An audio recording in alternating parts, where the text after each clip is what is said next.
This is Dr. Mahmudul Hasan Khan. Welcome everyone to today's lecture about nasopharyngeal carcinoma.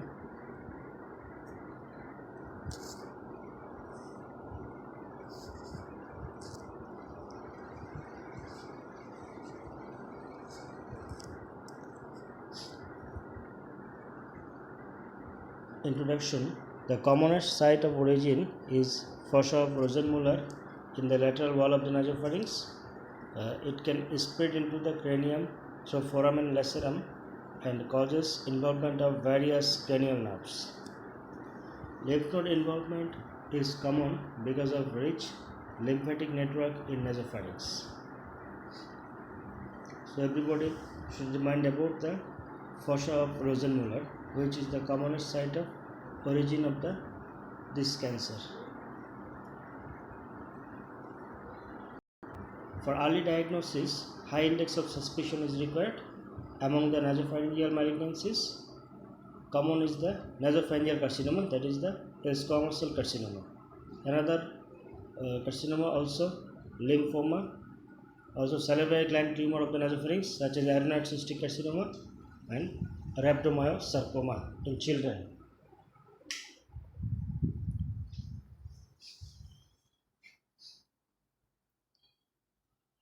This is the picture showing the anatomy of the nasopharynx and also the nasal cavity.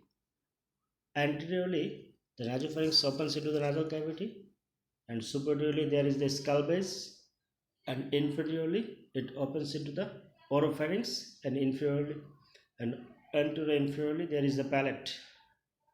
Everybody will see the picture that there is the eustachian tube opening. The eustachian tube opening, and behind the opening there is the elevation which is called the torus tubarius, and just behind the torus tubarius, the area of the pharyngeal recess, this area is the fossa of Rosenmuller. This is the anatomy. Anteriorly nasal cavity, skull base and vertebral bodies, inferiorly oropharynx and subpalate, and laterally eustachian tubes and torus tubarius, and just behind the torus tubarius there is the fossa of Rosenmuller.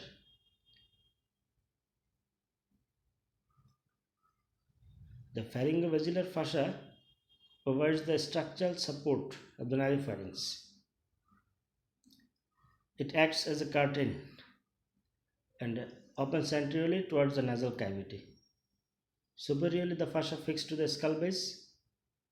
Laterally, it is adherent to the cartilaginous portion of the eustachian tube. And the sinus of Morgagni is the only defect through which the eustachian tube and the levator valley palatini muscle pass.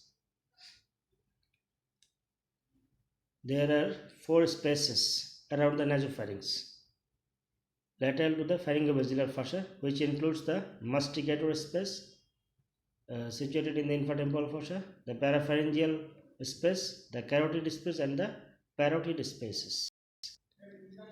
Any lateral deviation of the parapharyngeal spaces indicates the spread of nasopharyngeal disease.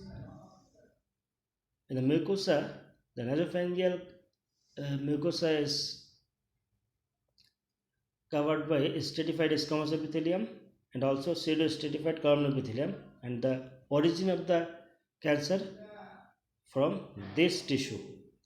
This is the epithelium origin, and also there are some salivary gland tumor and also lymphoma also, already told. Among the races, more in Chinese and North African people, and sex ratio male is to female 3:1. It has 2 peak, a small peak in the early age group 12 to 18 years, and the large peak is the elderly people, that is 50 to 60 years.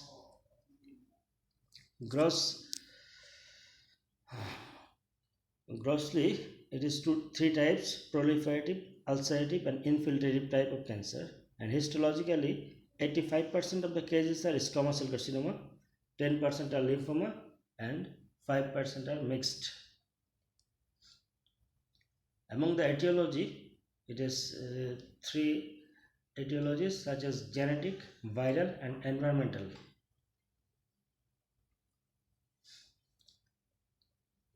Genetic etiology commonest in the Chinese population: HLA-A2, BCR, DQ, histocompatibility locus, and the viruses are which are responsible for nasopharyngeal carcinoma are the Epstein-Barr virus and human papillomavirus. Epstein-Barr virus are well documented. There are viral fingerprints in tumor cells and also anti-Epstein-Barr virus serologies with WHO type 2 and type 3 nasopharyngeal carcinoma. Human papillomavirus possible factor in WHO type 1 lesion. And the environmental factor: exposure to nitrosamines, dry salted fish, polycyclic hydrocarbons such as smoke from the incense and wood, and also smoking is also a risk factor. In WHO classification, type 1 is the keratinizing squamous cell carcinoma, type 2 non-keratinizing transitional cell carcinoma without lymphoadestroma, with lymphoadestroma, and type 3 undifferentiated, that is the anaplastic carcinoma. Clinical features. Regarding clinical features, initially there is a subtle symptoms such as unilateral hearing loss, painless, slow growing, enlarging neck mass. And in case of larger lesion, there is a nasal obstruction, epistaxis, and also some cranial nerve involvement. First of all, neck swelling is the most common symptom. 50% of the patient presented with bilateral neck swelling. Bilateral enlarged upper and mid cervical lymph nodes and also posterior triangle nodes. Nasal symptoms occurs in 30% of the cases. The symptoms are epistaxis, nasal obstruction, nasal discharge, and hyponasal voices.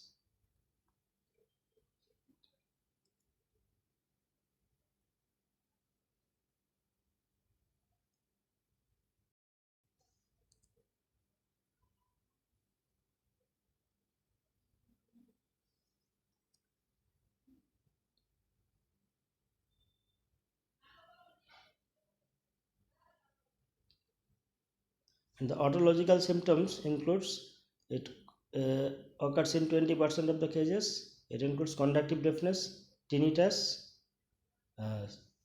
secretory otitis media, and otalgia.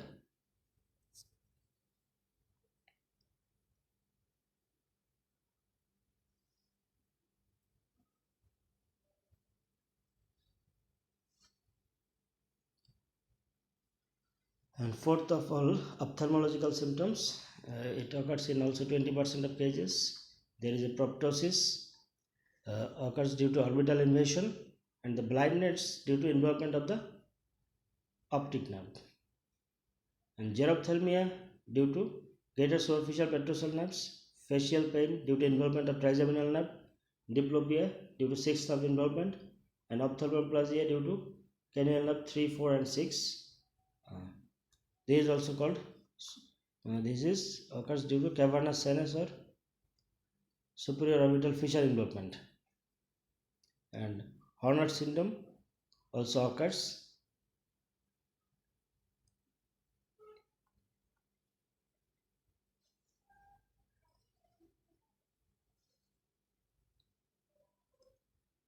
And the neurological symptoms, it also occurs in 20% of the cases. Jugular foramen syndrome, that is cranial nerves 9, 10, and 11 involved by lateral retropharyngeal lymph nodes. The lateral retropharyngeal lymph nodes in the first lymph nodes where the nasopharyngeal tumor spreads is the first lymph nodes. It also calls the nodes of Rovere. Everybody knows what is Horner syndrome. It includes ptosis, meiosis, anhidrosis, and anophthalmos. And there are also severe headache, indicates skull base erosion and fifth nerve involvement. Daughter's tired. It is not important for undergraduate student. You uh, just see what is the total state. It includes conductive deafness, temporoparietal neuralgia, and parietal paralysis. These three symptoms causes total state. And there are also distant metastases to the bone, lung, and liver. Picture showing the neck swelling, the bilateral neck swelling, the ptosis,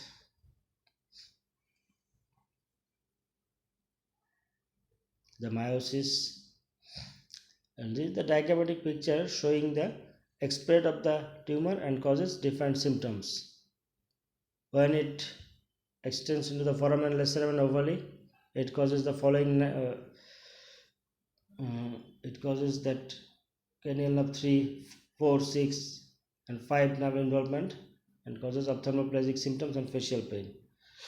When it involves the parapharyngeal spaces, it causes Horner syndrome, multiple cranial pulses, pterygoid muscle involvement causes trismus, retropharyngeal nodes involvement causes neck stiffness and pain,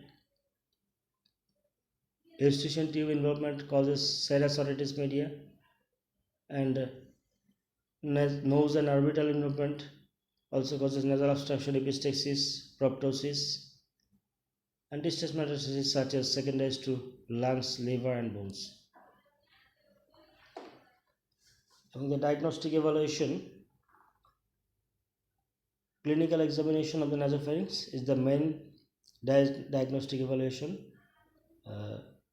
Here the indirect nasopharyngoscopy with mirror, that is we done in posterior rhinoscopy by posterior nasal space mirror. Direct laryngoscopy, nasopharyngoscopy with fiber optic scope, 0 degree or 30 degree Hopkins dot endoscopy. This is the endoscopic picture of the normal nasopharynx. The lateral bulging at the torus tubarius. This is the rigid endoscopic picture, 0 degree, showing the fleshy tumor in the nasopharynx.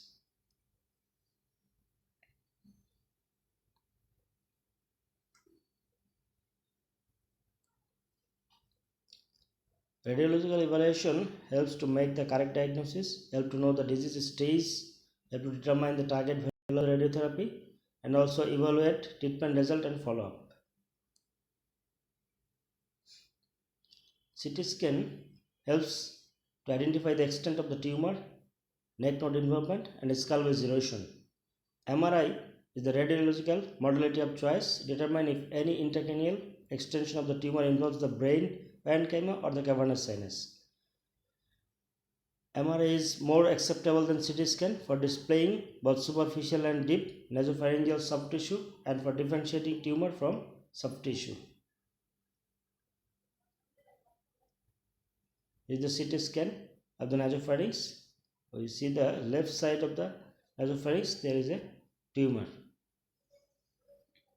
And on the right side, we see there is a bulging in the nasopharyngeal area. It is the torus tubarius. This is the MRI showing the extensive nasopharyngeal carcinoma of the right side. This is the bilateral lymph involvement in MRI. Positron emission tomography useful in diagnosing recurrent or residual lesion following radiotherapy, and also useful to exclude distant metastasis before major salvage surgery, and also chest X-ray to identify lung metastasis, and abdominal ultrasound to find liver metastasis, and we can also done bone scan also. This is the PET scan. And also laboratory evaluation such as complete blood count and liver function test. A special diagnostic test for type 2 and 3, there is the IgA antibody for viral capsid antigen VCA, and IgG antibody for early antigen EA, antibody dependent cellular cytotoxicity assay also. This is the special diagnostic test. Biopsy is the first necessary investigation for nasopharyngeal carcinoma, and biopsy is done by through endoscopy. Ideally, it should be carried out during the patient's first outpatient visit in suspected cases. The most common site at the roof of the nasopharynx and the fossa of the Rosenmuller. FNAC should be done in suspicious neck lump or neck mass. This is the picture showing the taking biopsy by endoscopic guidance from the nasopharynx. The staging is not needed for you people. These are the TNM staging T1, T2, T3, T4. I just overlook this staging, and this is the nodal and metastasis also.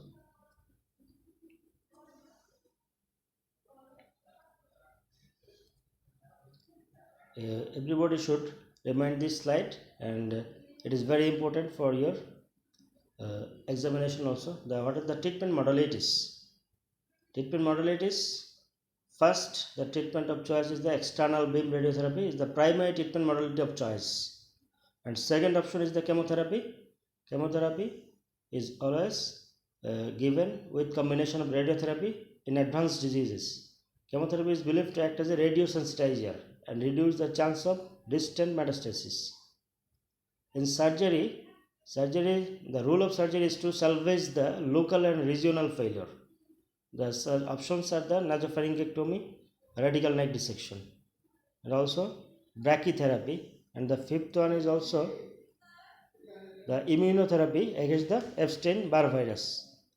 4 is brachytherapy, and the 5 is the immunotherapy for Epstein-Barr virus. So this is all of our lecture. So thank you everybody for this critical situation. Okay, everybody.